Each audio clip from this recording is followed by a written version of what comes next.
what I mean? Like, I just know that what I do is more writing. And so, like, what if I put the same amount of time and effort and energy and dedication into writing? How would that go? And then made comedy the second thing I do. And starting this year, I've been more or less successful in doing that. It's just that more people know me as a comic in town than a writer, so more opportunities come in for comedy than writing. But I'm working on that by doing more storytelling shows and trying to get bylines and stuff like that. Sure. Yeah. Plus, I mean, the three of us actually do like sketch comedy shows as well, so you can like work the comedy muscle and also work the writing muscle. Oh yeah, and a lot of what I did was acting. comedy writing. I mean, that's where I didn't start in stand-up. I started in comedy writing and wrote scripts for dumb Australian horror films, but also I wrote and produced my own movie, and it was like a mockumentary style. Like, I've done a lot of comedy writing, and I'd like to do more of it, but the problem with sketch for me is that it has that drawback of needing to coordinate with everybody else's schedule. Sure. And that's like a nightmare I'm not ready to tackle right now. So I'm trying to find my way into that by maybe just submitting to, I don't know, one act play competitions or something where like, here's the thing, or like working with a troupe remotely, like, here's some ideas, use what you will. But like really getting integrated would take some dedication on my part that I'm not quite ready to devote to. Totally. When did stand up spring up for you? Like when here in Austin, like it was really right about the time that I left my writing job here, because I was the editor of the Austin Monthly for a minute, and when that ended and I was like, okay, I'm not writing anymore, I'm doing this corporate thing, and I want to get back into my comedy thing, but I don't know how. And it turns out stand-up, you just show up. And then, and then I sucked at it, and that got me hooked.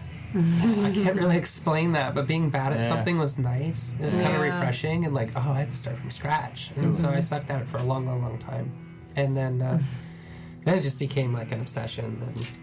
And it never stopped being easy to do, unlike being in a band or in a troupe or chasing, writing assignments, which is really hard. So, stand-up, you just show up. Yeah, you have like a really effortless sort of presence on stage. I've seen like all of your FBIA videos and that's stuff. That's new. Trust me. That's new. It was so effortful in the early days. Oh, so much effort. And now you're just playing at the effortlessness?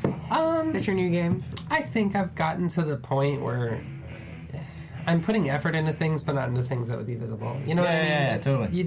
You develop some skills or whatever, and I'm not bragging on those skills. I'm just saying you just don't get scared up there anymore, and that helps. So I think I've hit that point where I'm hardly ever scared up there, but I still have a lot of effort. How many years have you been doing it? 7.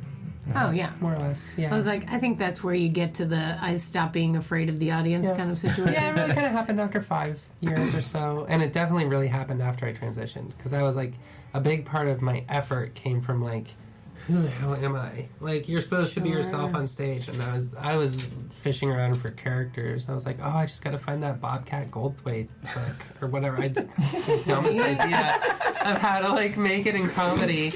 And then, like, once I figured all that out, then I just went up there and I was just like, oh, you just get to be you. Oh, well, shit, this is a lot easier than I thought. And then it started to fall into place. Not right away, but it started to start clicking. Yeah, I feel like I've noticed, when I see, because I do a lot of teaching of comedians and stuff like that at the New Movement, and so when I see somebody finally like accept who they are, or like they get old enough that like they stop worrying about it. Then it's like, oh, okay, finally I can be me, and you're like, yeah, absolutely, and people are so much more beautiful and wonderful and like can express themselves as an artist when they can be themselves. So I just I'm so glad that you got that point. More chill, and that's an important skill in comedy, to learn how to be chill and reserved on stage, because I don't know, there's this like effort to making people laugh that everybody like thinks takes energy, and yes, you need energy on stage, but like when you feel yourself, when you feel locked into who you are and what you're doing up there, you don't bombard the audience with that energy, and they come to you. And once they start coming to you, they laugh easier. Because they're not feeling berated with your energy and your need for their laughter. Oh, yeah. Yeah. It's hard when you feel the desperation in people. Yeah, it's that flop sweat.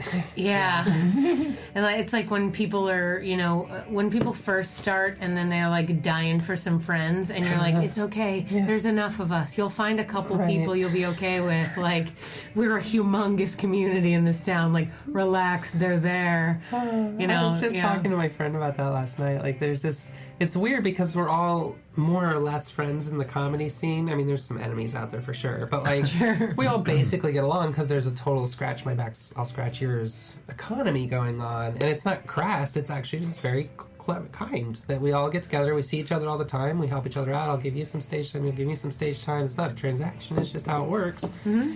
And that starts to seem like friendship, but then you start to find after a while the people you actually enjoy talking to. You enjoy being friendly with everybody, but actually talking to certain people, not so much. That's is that which one's really friendship? Yeah, absolutely. Yeah. Plus the trust factor.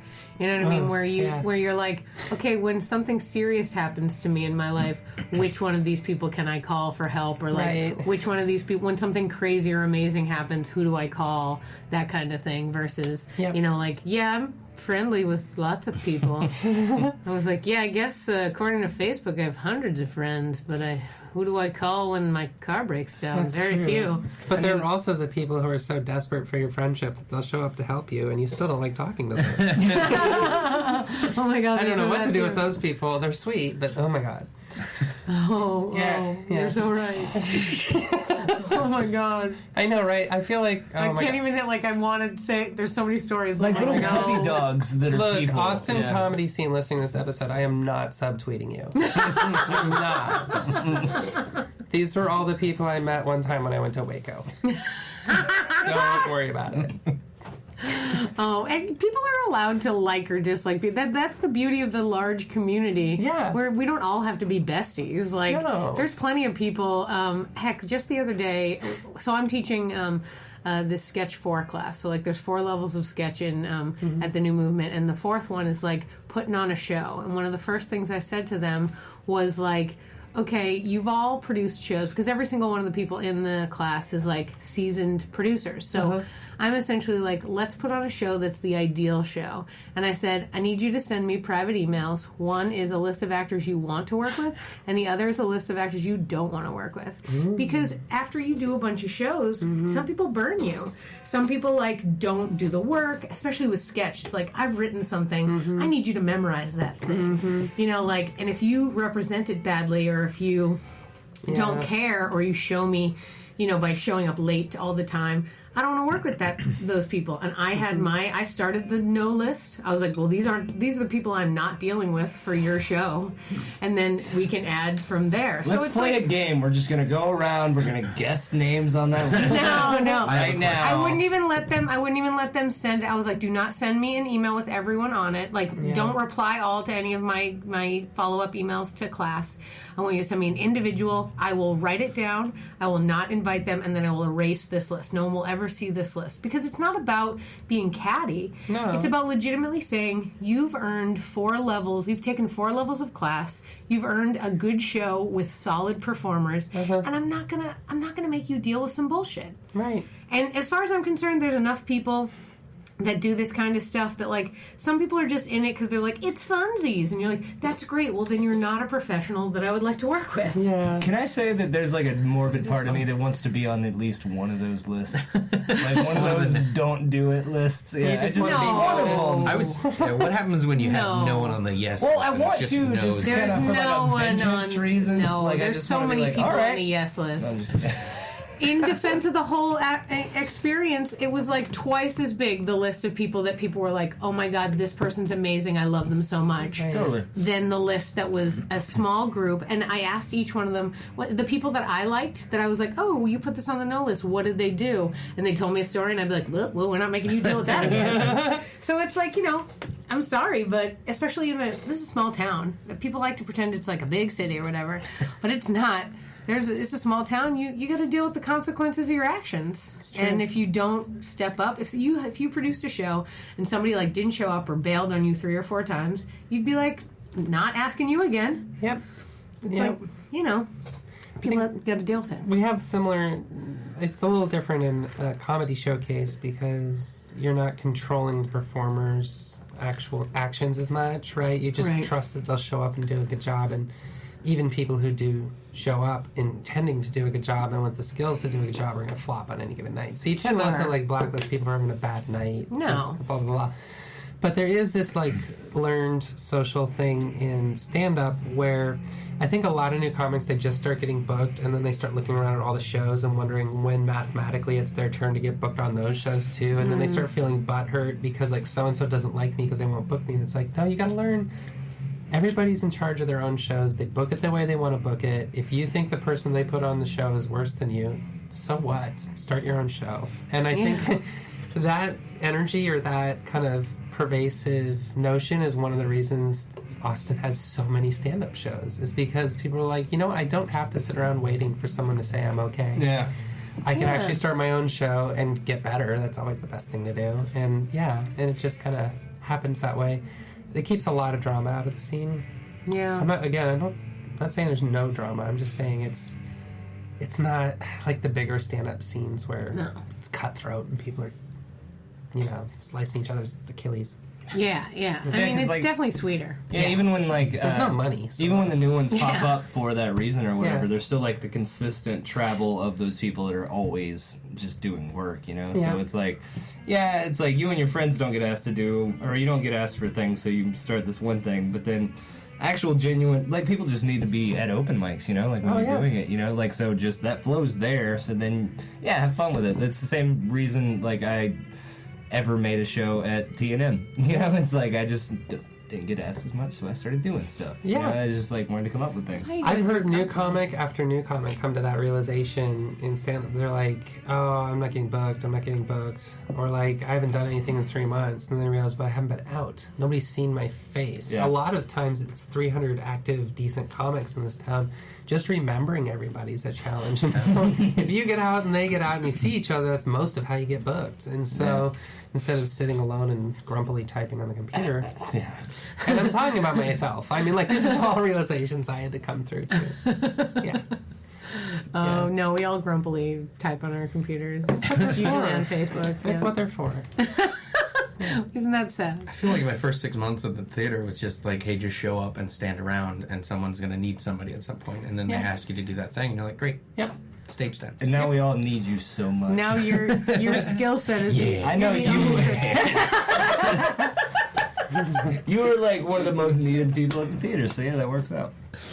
You should never have told people that you knew how to do props or that you were excited to do that. You get them hooked. The first taste for me. It's a little thing I learned in Australia when I was down there. So, it's true. When you took your walkabout. That's where this beard happened. I woke up in Austin, Texas. I owned a home for 3 years. It was weird. I should specify it's not in Austin, Texas. It's Manor. I'm not. Oh. I don't make a lot of money. I've done the math on that. I'm never moving into Austin. All right. So you're from Manor, huh? Well, technically outside of Austin. Yeah, why are you still talking? Oh boy. Look, I live just inside the boundary of Austin, so proper respect. Bow to the queen. Yeah, exactly. Yowza.